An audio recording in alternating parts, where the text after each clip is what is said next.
name's Chris. I've been trying, at least, with some realms of success, to use Kubernetes since 0.4. I've got opinions, so we'll strap in. I'm a solution architect at Appvia, instructor at Learn K8, and a tinkerer of a bunch of open source things. I often talk too fast, so kick me or something, or throw things at me. It's fine. We're actually human people that we can do that now at the minute. So, with a bit of audience participation, by show of hands, who's worked with Kubernetes pods before? Anyone? Hey, in the right room. Good, look at that. Actual hands and people. Cool. And for anyone who didn't raise their hand, well, welcome to the party. You've almost missed it. Pods are the smallest deployable units of computing that you can create and manage in Kubernetes. And they represent like a single instance of an application running in your cluster. Okay, so now for the topic of this, well, what about pod security policies? So they've been around since 1.0, which is about 1 million Kubernetes years. And in that time, they've never made it past the beta classification, which is a curious observation of its own right. And I believe it may actually be the last V1 Beta 1 resource that's often routinely used in production, since Ingress was recently matured to a V1 recently.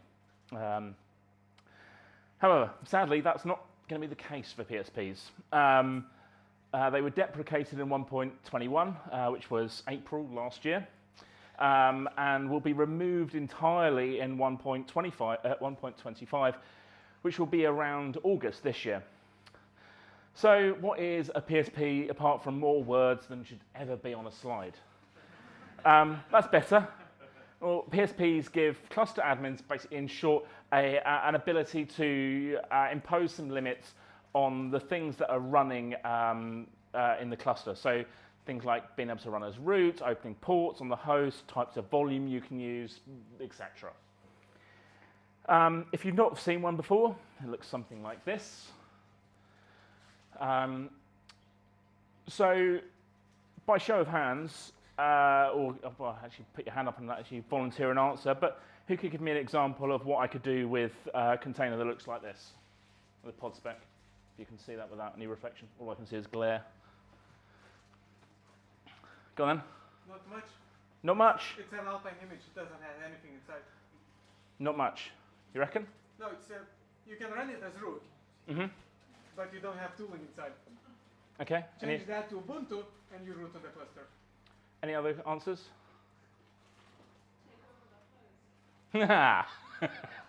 Salmon, stop feeding our answers. Okay. So I'm not going to bother. I won't do it with Alpine, but the thing that will actually, the example I've got is pretty much the same, and I don't use any of the tools, so I could have done it with Alpine. So let's flip the other way. So I've got a hopefully. What's that? Zoom in. Needy. Is that better? I mean, you won't be able to read anything now, but sure, I've zoomed in. Okay, so I've got a cluster, right? So I've done it with kind for the sake of doing this easily, but you should be able to get the idea. Like it's a cluster that's running that doesn't have any pods. It's vanilla as it comes, right? So I'm going to do something reasonably straightforward. So I'm going to do it with the Debian image. So to your point, doesn't make any bloody difference. I could do exactly the same things with Alpine, but I'm going to do it with Debian just for the sake of it, because that's what I had prepped. But it is a vanilla Debian image. I'm not using any of the tooling that comes in the image. Now, this would be the same whether it was Debian or Alpine. Does that give any clues to what I could do? And I've demoed this to a load of Appvia folks, so you're not allowed to answer. Any clues? So what if I were to make a directory So make like /foo and then mount one of those volumes. So you'll notice that like the amount of things I have here, that's the host, right? So this is a VM that's running on my laptop. If I can not do that. Oh, sorry, I missed the last bit off the thing. So I can mount that. Now, if I look in foo, well, I'm now up to the host. Okay, so what can I do with that? Well, I can do some interesting things. So without tooling, as you pointed out, I can go and get, I can export the path and just like load into my path, find where kubectl is. Because I'm lazy, I could use curl or I could port to a like to the dev TCP port and tunnel it through. But I'm lazy. I'm just going to use the vanilla tools that like we're all used to using, like kubectl and things like that. So I do that. I'm going to just symlink in, so I don't need to mess around with like pointing in the right places. So I'm going to symlink in the kubelet. So I'm now on the host, so I can just use the kubelet's certificates to talk to the cluster API. And I'm going to set my kubeconfig to be the kubelet's configuration. So now what can I do? Exactly, right? I've pwned your cluster. I can go and get all the pods. I can go and get all the nodes. I can pretty much do whatever I like. I have pretty much most of your cluster. Now, I can't exec into a pod easily. What I can do, so like if I do, say, kubectl get pods, so this is the one that I'm already in, but if I try and do kubectl exec priv, and then try and run bash in it, right? I'm going to get a no, because the kubectl API says that the kubelet, quite rightly so, shouldn't be able to exec into your pods. Well, sure. But I can do a load of other things. So I can go and relabel your nodes. So I can pull all of the current workload to the node that I own. So I can talk to the Docker controller, Docker daemon, or whatever containers runtime you're running, and interface directly with that, right? So the Docker socket is all available to me, so I can go and look at whatever the containers are running on the node that I've managed to get, and I can go and drain all of the other nodes. So I can do like a kubectl or cordon. What if I do get the nodes? I could go and drain all of the other nodes, and I can label myself with all of the taints and tolerations that you might have had existing, because I've got the ability to declare who I am in the cluster as a node, because I'm impersonating a node at this point. So I own your cluster, I own everything that's running on it, I own everything that's outside of it that it can connect to. Sad times, right? So, I know. Yeah, don't let me have admin on your clusters, I guess is the message of the story. So, okay, a bit more obvious, but again, like by doing something like this, game over, but pretty much under the same terms that we've just covered. How about this? Can anyone help me out? What might I be able to do with that?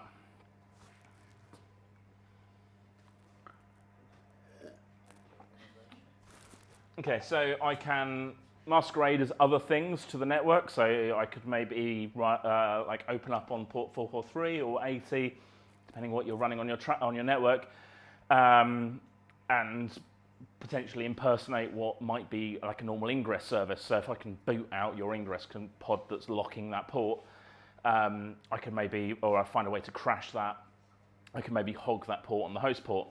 Again, I can now sit between traffic between the outside world and your apps. I can also talk to and masquerade with all sorts of local systems to the host, like X or dbus, iSCSI, depending on like what your world is, or indeed the container runtime as well, depending how that's configured.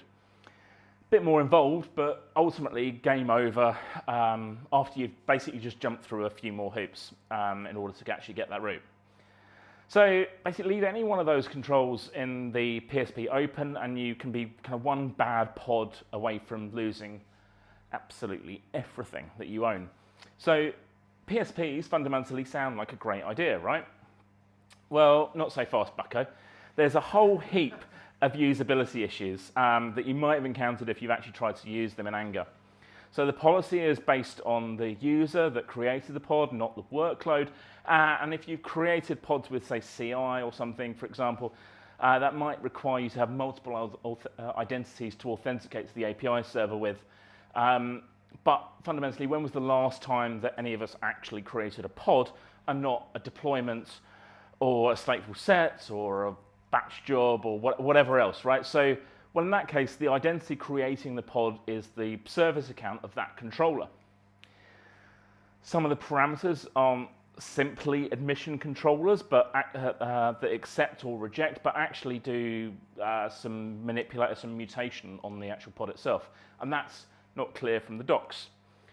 And the order of the evaluation also can be confusing and in some ways unpredictable with multiple policies with overlapping scope, especially if there's some of those mutating ones. And it only applies to new pods, not anything that's already running on your cluster, which means you might not know when you update the policy and then it goes and breaks something that you're already running, and you don't know that it's going to break it until it happens to get to a point of rescheduling. So maybe a node fails or something like that, so the pod's going to reschedule. So, well, what are the alternatives, right, in this new world? So what should we do? Well, the clock's ticking. August is probably only another lockdown or so away. So there's a fair amount of choice. And here's just a few. I made them shine and like all the rest of it, right? So they're shiny. So, or you could write your own. Like, it's just a webhook, fundamentally, that you can provide a 200 or a not 200 response to. I'm going to focus on a few, because with a little help, they provide like a straightforward-ish migration journey.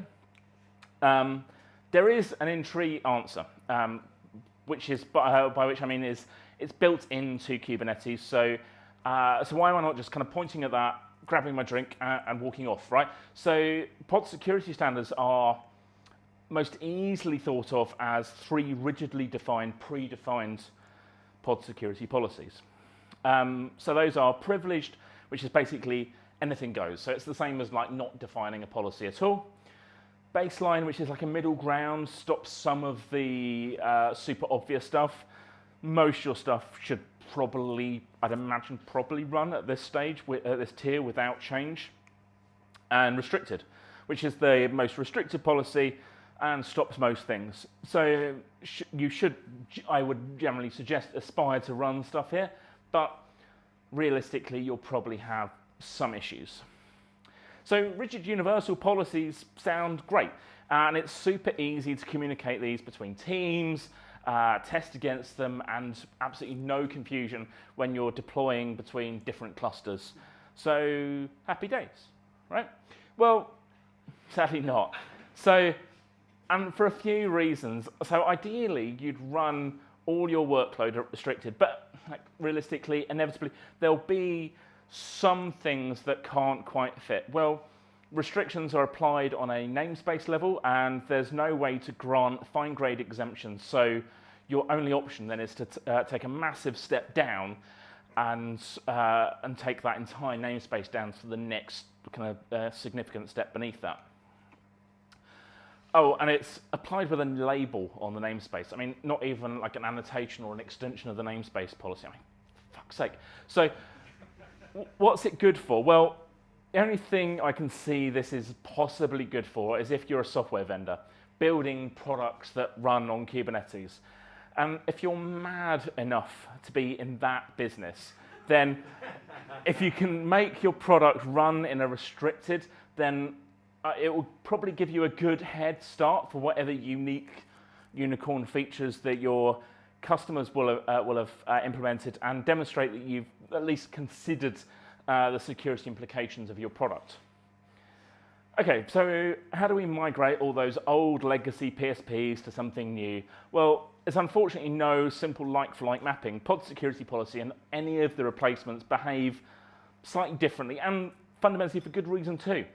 So if you've been using PodSecurityPolicy for a while, you've probably likely have some quite complex rules in place that have become entangled with some of those usability issues that you might have.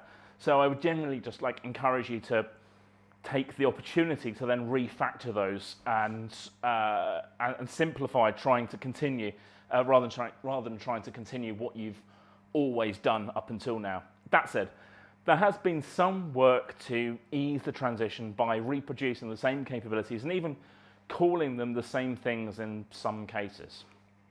So, the short answer is use our whiz-bang super duper tool. I should have worn my pink jeans for today, sorry. So with this, you can simply provide your existing PSP and take your pick of policy engine from Kubernetes, Keyboard, or Gatekeeper, or just paste it into our simple web app and let your browser do the work. So to demo that real quick, we can do, if I can remember the URLs of it.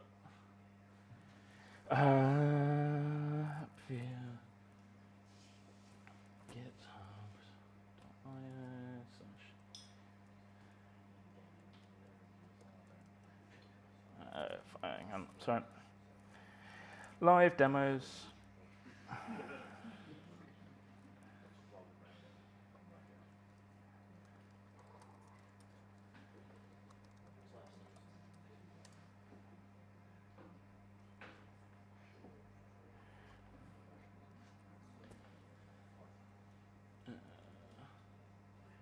Let me get to the address.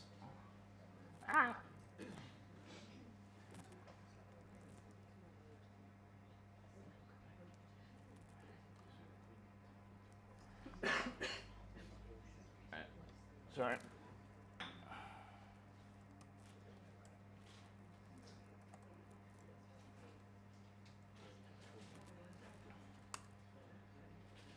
Bingo, cool. With that, so with this, you'll notice the big report a bug button probably taking more focus than anything else, and that's important because, yes, making bug reports is probably good because it's probably not perfect. It's definitely not perfect. I built it, so with this, I can. I'm just going to pick an example. So you'll see the policy on the left-hand side, and you can see on the right-hand side the policy of what that looks like in Gatekeeper. So if you're using OPA, or in Keyboard, which is a bit bigger, or Kubernetes, which again, errors. So yeah, right, bugs are good, right? If I do that, it might do something different. Yeah. Okay. Fine. Bugs. Cool. So yeah, raising bugs is probably a good thing. If I do that, that's probably that. Yeah, well, that works in Kubernetes at least. So yeah, some of them don't work, but that's indicative of some of the mapping and some of the limitations in those policy engines. Right. Okay. Fine. Here ends the live demos. So by doing that, well, your PSP just converted more or less, as we saw, seamlessly to Kubernetes, Keyboard, or Gatekeeper. It was easy, right? Well, but should you? So don't be fooled. Just because I wrote a tool to help does not mean I think any of this is remotely even a good idea for the vast majority of the use cases. But it got your attention, which is the important bit. Using a cluster-enforced policy does not guarantee any real security. You may well find that the cure is actually worse than the disease. So, as a trend, we're seeing more and more vulnerabilities, and in the wild, with attacks that cluster-enforced policy would actually not protect against. So this and Pawn Kit and Dirty Pipe and Dirty Cow and similar like silly brand names that CVEs get, but they're more in the case. So if you've been keeping up, you'll probably realize I've taken you on a roller coaster. So I've explained a problem with security in Kubernetes, a solution that was PSP, another problem of PSPs going away, and then another solution of a tool that I built, and I'll get another problem that undermines everything that I've just told you. Well, the good news is there are answers. They are simple, but not necessarily easy. But I'm out of time, so you'll have to come back and find out from that in my next talk. However, as a sign of some good faith, you can expect a scenic walkthrough, some buzzwords like these, and I'm excited to be able to share some of the hard but fundamentally simple solutions that can actually provide a robust level of coverage, and also advice on how to tackle the cultural changes that need to go hand in hand with the tech. Thanks for your time. Hopefully this has been interesting, if not just a tease. Please do follow me on LinkedIn, Twitter, all the other nonsense, the GitHub. You can be assured there'll be no spam, since I'm simply awful at any sort of self-promotion, especially on social media. CNS.me just points at my LinkedIn. At Appvia, we're doing a ton of open source, so do check out both mine and Appvia's GitHub orgs, Star, and all the other things to watch and to your heart's content. The original content for this talk and some of the solutions I've kind of alluded to, including how to do policy as version code, are available on the Appvia blog at the minute. Questions will, as Graham said, we can tackle later. Otherwise, I would have held the stage, which was the notes that I had, and that's me.